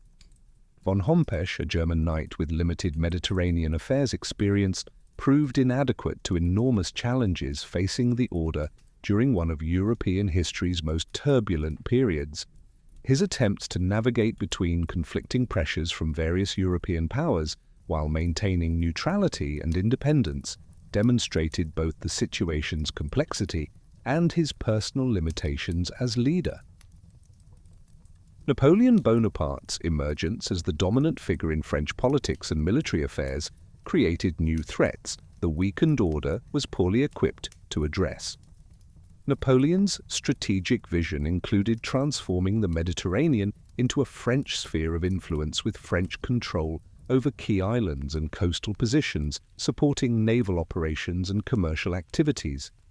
Malta's strategic position and excellent harbours made it an obvious target, while Hospitallers' weakened condition made them vulnerable to the kind of rapid military action characterizing Napoleon's earlier campaigns. The French expedition to Egypt in 1798 provided both pretext and opportunity for Napoleon to seize Malta, while pursuing broader strategic objectives in the eastern Mediterranean. The general's analysis of the order's military capabilities, based on intelligence gathered through diplomatic contacts and commercial relationships, revealed the extent to which Hospitaller power had declined since the heroic 1565 defense. The garrison that had once withstood Suleiman's full might now consisted of fewer than 300 knights, many elderly or infirm, supported by a militia force of questionable loyalty and limited military value. Napoleon's approach to Malta combined diplomatic pressure with implicit threat of overwhelming military force, creating conditions making effective resistance virtually impossible. The French fleet appearing off Valletta in June 1798 included over 300 vessels carrying approximately 40,000 troops, along with artillery and siege equipment necessary to reduce any fortifications that might oppose their landing. This massive force assembled for the Egyptian campaign, represented military capabilities exceeding anything Hospitallers could hope to resist, with depleted resources and obsolete defensive arrangements. The final surrender of Malta on June 12, 1798 occurred with minimal violence, but marked the effective end of Hospitallers' existence as a sovereign military order. Von Hompesch's agreement to French occupation in exchange for territorial compensation elsewhere demonstrated both the order's desperate circumstances and Napoleon's ability to exploit institutional weaknesses for strategic advantage. The sight of French tricolour flags replacing the distinctive white cross of the Hospitallers on Malta's ancient fortifications symbolized not merely government change, but conclusion of a remarkable historical epoch that had endured for 7 centuries. Napoleon's systematic looting of Malta's churches, palaces and public buildings provided immediate financial resources for his Egyptian campaign, while destroying cultural artifacts, documenting the order's remarkable history. The treasures accumulated over centuries, golden reliquaries, artistic masterpieces, precious manuscripts, were melted down, sold or shipped to France. The archives containing detailed records of 750 years of Hospitaller activities were scattered, with many documents lost forever. The great hospital in Valletta, which had treated tens of thousands of patients and advanced medical knowledge, was converted to French military barracks. The scattered remnants of the Knights Hospitaller who fled Malta in 1798 faced an identity crisis, threatening to extinguish an institution that had survived Jerusalem's fall, Rhodes's loss, and countless military disasters over 7 centuries. Grand Master von Hompesch, carrying the order's most precious remaining relics and what survived of archives, wandered between European courts, seeking sanctuary and recognition from monarchs, themselves struggling against revolutionary tide sweeping the continent. Traditional diplomatic relationships that had once guaranteed Hospitaller privileges and properties had dissolved along with the feudal system sustaining them, leaving surviving knights as anachronistic refugees in a rapidly modernizing world. Many members simply returned to family estates in various European countries, abandoning vows and allowing their connection to lapse into historical curiosity. Others maintained nominal allegiance while pursuing secular careers in national armies or civilian professions, offering more concrete advancement opportunities and financial security. The order that had once fielded thousands of knights and controlled substantial territories was reduced to a few hundred aging men clinging to fading memories of former glory. Von Hompesch's death in 1805 precipitated a succession crisis reflecting desperate circumstances and competing visions different factions held for their future. Russian Emperor Paul, who'd been elected Grand Master by a group of knights in 1798 despite being married and Orthodox rather than Catholic, represented one possible revival path through integration with existing European power structures.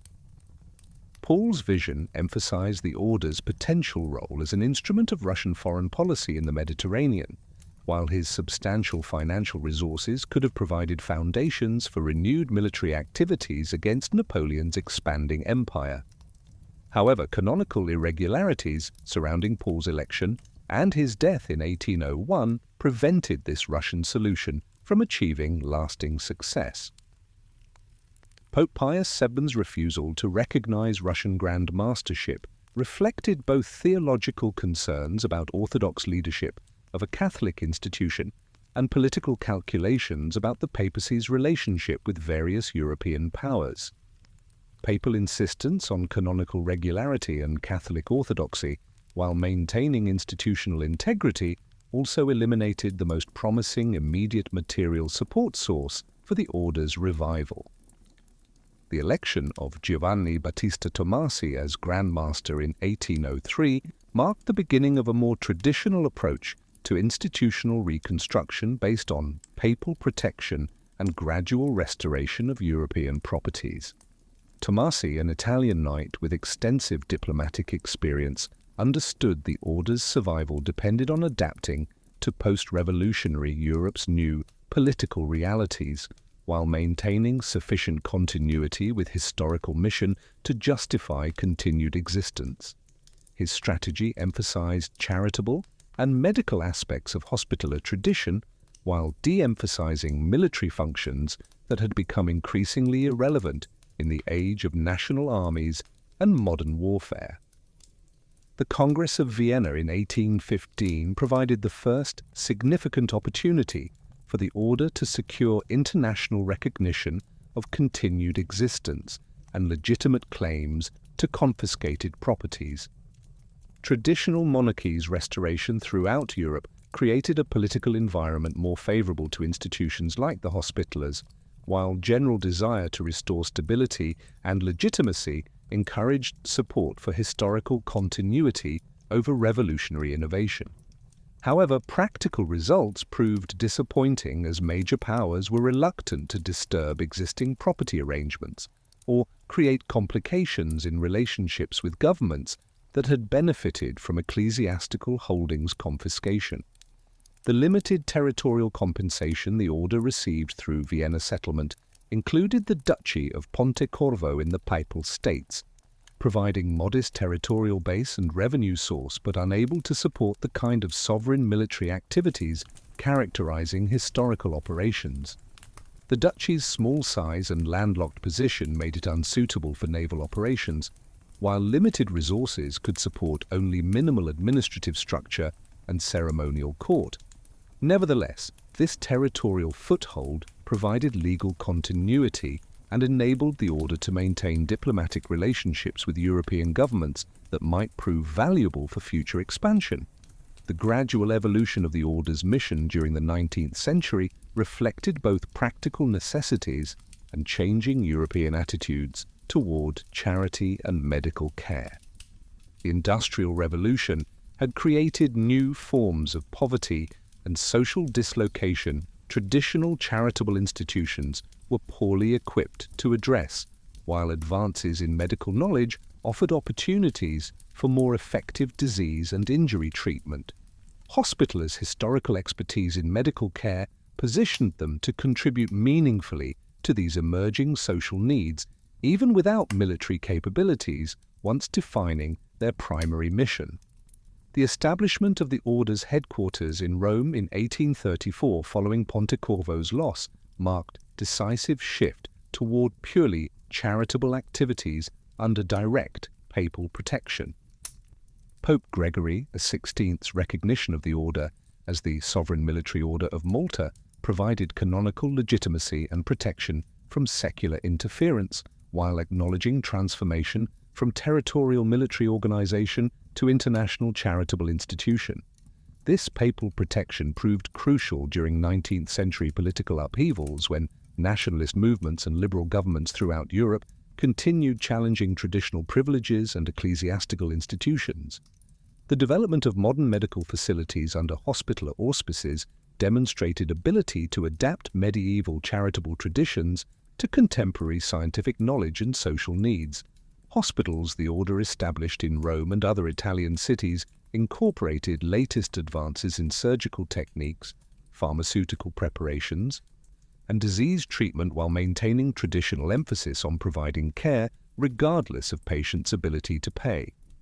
These institutions attracted skilled physicians and medical researchers who valued the Order's international connections and financial resources, creating medical excellence centers, enhancing reputation throughout Europe. The outbreak of World War I in 1914 presented the Order with their most significant opportunity to demonstrate social relevance since Malta's loss. The unprecedented scale and destructiveness of modern warfare created humanitarian needs exceeding existing institutions' capacity, while the conflict's international character required neutral organizations that could operate across political boundaries. Grand Master Galeas von Thun and Hohenstein mobilized the Order's resources to provide medical care, refugee assistance, and prisoner of war services, earning recognition from all major combatant powers. Medical services the Order provided during World War I incorporated both traditional emphasis on treating the sick and wounded and adaptation to specific challenges posed by modern military technology. Massive casualties produced by machine guns, artillery, and chemical weapons required new approaches to battlefield medicine and long-term rehabilitation, stretching existing medical knowledge and institutional resources. Hospitaller physicians and nurses worked in field hospitals, evacuation centers, and rehabilitation facilities throughout Europe, developing expertise in trauma surgery, prosthetics, and psychological treatment that would influence medical practice for decades. The interwar period witnessed significant expansion of the Order's charitable activities and institutional development as European governments and private donors recognized their humanitarian services' value. Establishment of new hospitals, medical research facilities, and educational institutions provided concrete social contribution demonstrations while creating sustainable revenue sources and institutional purpose. The Order's medical schools and nursing programs trained professionals carrying hospitaller traditions into secular medical practice, extending influence beyond institutional boundaries. World War II provided the most severe test of the Order's ability to maintain humanitarian mission under extreme political and military pressures. Grand Master Ludovico Chigi Albani della Rovere coordinated extensive relief operations providing medical care, food distribution, and refugee assistance throughout war-torn Europe, while maintaining neutrality, enabling them to operate across battle lines. The Order's hospitals in Rome treated casualties from all combatant armies, while their international network facilitated communication and assistance for prisoners of war and displaced civilians. Post-war European reconstruction created new opportunities for the Order to demonstrate social value and expand charitable activities. Massive population displacement, medical facilities destruction, and social services breakdown throughout much of Europe required humanitarian responses exceeding national governments and traditional relief organizations' capacity. The Order's international network, accumulated expertise, and neutral status positioned them to make significant reconstruction efforts contributions while establishing foundations for continued growth and development. The development of modern diplomatic relationships during the second half of the 20th century reflected the Order's successful adaptation to contemporary international law and practice. Establishment of formal diplomatic relations with over 100 countries provided sovereignty recognition and facilitated humanitarian activities while maintaining continuity with historical status as independent international entity. These relationships, based on mutual interest rather than military alliance or territorial control, demonstrated new models for how traditional institutions could maintain relevance in the modern world. The expansion of hospital and medical activities into developing countries during the latter 20th century represented both continuation of historical mission and adaptation to global rather than merely European contexts. Establishment of hospitals, clinics, and medical training programs in Africa, Asia, and Latin America provided healthcare services in regions where such facilities were desperately needed, while creating opportunities for the Order to contribute to international development efforts. These programs, often conducted in partnership with national governments and international organizations, demonstrated practical approaches to addressing global health challenges while maintaining the Order's traditional emphasis on serving the poor and vulnerable.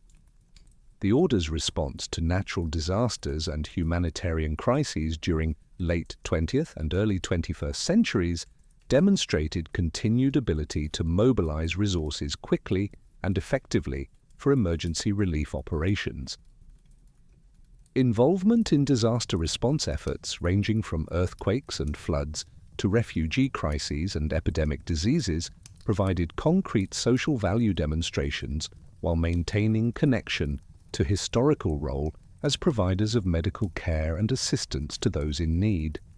These activities, conducted through international network of associations and partner organizations, enabled rapid response to emerging crises while leveraging resources from multiple sources. The contemporary structure of the Sovereign Military Order of Malta reflects both historical continuity and adaptation to modern organizational requirements. The Grand Master, elected for life by the Council Complete of State, maintains ceremonial and administrative authority over the Order's global activities, while working within constitutional frameworks balancing traditional prerogatives with contemporary governance practices. Various national associations operate with considerable autonomy while maintaining connection to central coordination and shared mission objectives, creating federal structure that can adapt to local conditions while preserving institutional unity.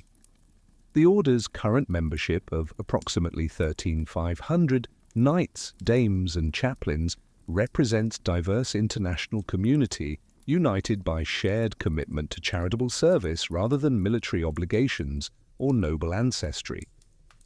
While traditional emphasis on Catholic faith and charitable dedication continues, the modern order has eliminated many exclusive requirements historically limiting membership to European nobility. This democratization of membership has enabled expansion into new geographical areas and social contexts while maintaining high standards of personal commitment and service historically characterizing Hospitaller identity. The medical and charitable activities defining the contemporary order's mission operate through global network of hospitals, clinics, and social service programs serving millions of patients and beneficiaries annually. These facilities, located in over 120 countries, provide healthcare services ranging from basic primary care to sophisticated surgical procedures and medical research. But the Order's emphasis on serving populations lacking access to adequate medical care continues their historical mission while addressing contemporary global health challenges. The diplomatic status the Order maintains with over 110 countries provides unique opportunities for humanitarian diplomacy and international cooperation transcending traditional political boundaries. Their neutral status and historical reputation enable them to facilitate dialogue and cooperation between governments and international organizations while providing humanitarian services in conflict zones and politically sensitive areas. This diplomatic role, while different from historical military functions, maintains relevance as international actor capable of contributing to peace and stability. The preservation of the Order's historical legacy through museums, archives, and educational programs ensures their remarkable 1,000-year history continues informing and inspiring contemporary activities. Documentation and study of their evolution from modest pilgrim hospice to sovereign international organization provides valuable insights into institutional adaptation, cultural continuity, and enduring human capacity for service to others.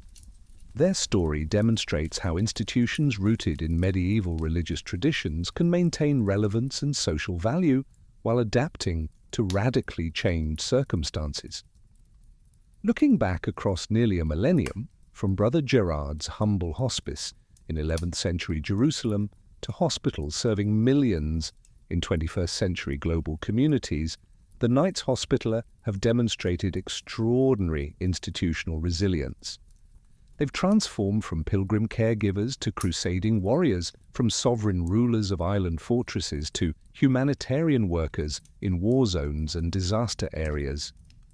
They've survived the fall of Jerusalem, the loss of Rhodes, the expulsion from Malta, the dissolution of their European properties, and the complete reimagining of their purpose in the modern world. What enabled this 1,000-year survival?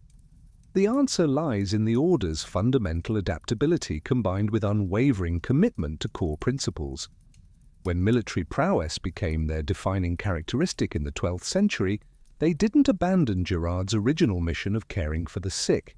They maintained hospitals even while building castles. When territorial sovereignty became impossible after 1798, they didn't simply dissolve, they refocused on the charitable work that had always been their foundation. When noble exclusivity became anachronistic in the 20th century, they opened membership while maintaining standards of dedication and service. The great sieges, Hattin's catastrophe, Rhodes's heroic defences, Malta's legendary resistance, demonstrated the knights' martial capabilities and attracted generations of recruits seeking glory in religious warfare.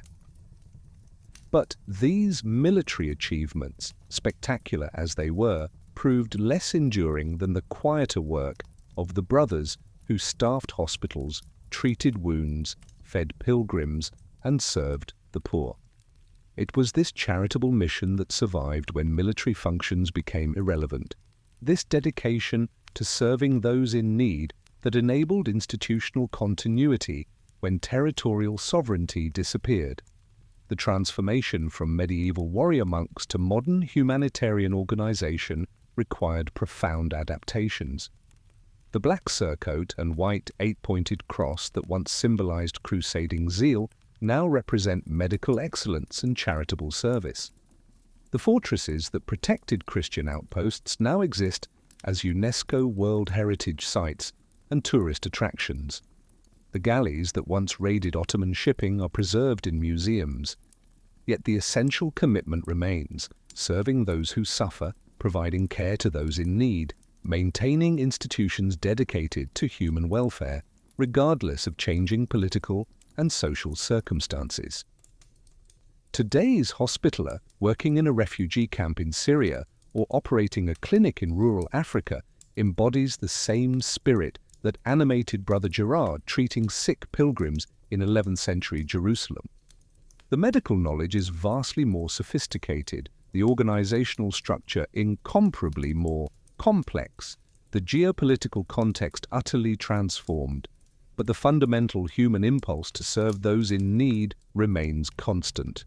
The eight-pointed cross symbolizing the Beatitudes still represents commitment to mercy, justice, and compassion that transcends any particular historical moment.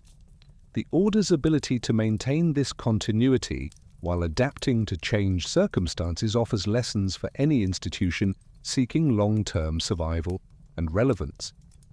Rigid adherence to outdated forms leads to extinction, but abandoning core principles results in loss of identity and purpose. The Hospitallers survived by preserving their essential mission, serving the sick and poor, while remaining flexible about the specific forms that service might take.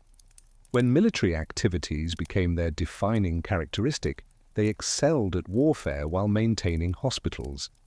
When territorial sovereignty ended, they refocused on charitable work while preserving ceremonial dignity. When noble exclusivity became untenable, they democratized membership while maintaining service standards. The modern sovereign military order of Malta, with its unique status as a sovereign entity without territory, its diplomatic relations with over 110 countries, its global network of hospitals and clinics, its thousands of members committed to charitable service, represents something unprecedented in international affairs, a medieval institution that has successfully transformed itself into a 21st century humanitarian organization while maintaining unbroken continuity with its founding principles. The story that began in 1048 with a modest hospice caring for sick pilgrims continues today in hospitals, clinics, and relief operations spanning 6 continents. The brotherhood that once defended Crac de Chevalier against Saladin's armies now defends human dignity in refugee camps. The knights who survived 6 months of bombardment at Rhodes now survive bureaucratic obstacles and funding challenges to deliver medical care to underserved populations. The order that once ruled Malta as sovereign territory now exercises a different kind of sovereignty, the moral authority that comes from sustained commitment to human welfare across a millennium. As we stand in the 21st century looking back across this 1,000-year journey, certain moments stand out with particular clarity. Gerard establishing his hospice's systematic organization, Raymond Dupuy transforming charitable brothers into warrior monks, Roger de Moulins dying at Hattin surrounded by his knights, Pierre d'Aubusson wounded but defiant on Rhodes's walls, Jean de Valette, 71 years old, fighting personally in the breach at Birgu, the final evacuation from Malta with defeated but unbroken knights carrying their traditions into exile, and the gradual, painful, ultimately successful transformation into a modern humanitarian organization. Each of these moments represented crisis, challenge, and the need for adaptation. Each could have marked the order's end. Instead, each became a chapter in an ongoing story of institutional resilience and human dedication to service. The great fortresses are ruins now, the galleys are museum pieces, the military glory is centuries past. But the mission continues. The 8-pointed cross still flies over hospitals serving the poor. The tradition of charitable service still inspires thousands of members worldwide. The commitment to human dignity that animated Brother Gerard in 11th century Jerusalem still motivates hospitaller relief workers in 21st century crisis zones. The Knights Hospitallers' 1,000-year journey from medieval hospice to modern humanitarian organization demonstrates that institutions grounded in enduring human values can maintain relevance across centuries of transformation. While specific forms of service must evolve to meet changing circumstances, the fundamental commitment to serving those in need transcends any particular historical moment. In an age of rapid change and global challenges, the Hospitaller's example offers hope that institutions can adapt while remaining true to their core principles, that medieval traditions can inform modern service, and that the simple act of caring for those who suffer remains as relevant today as it was when Brother Gerard first welcomed sick pilgrims to his modest hospice nearly 1,000 years ago. From the narrow streets of Crusader Jerusalem to the global community of the 21st century, from warrior monks defending Rhodes against Ottoman fleets to medical workers treating refugees fleeing modern conflicts, the Knights Hospitaller stand as testament to the enduring power of dedicated service to humanity's most fundamental needs. Their nearly 1,000-year journey continues, adapted but unbroken, transformed but faithful to Gerard's original vision of mercy, compassion, and care for those who suffer. Subscribe to Colossus of Empires to explore more remarkable stories of institutions and civilizations that shaped our world through centuries of transformation while maintaining their essential character and purpose.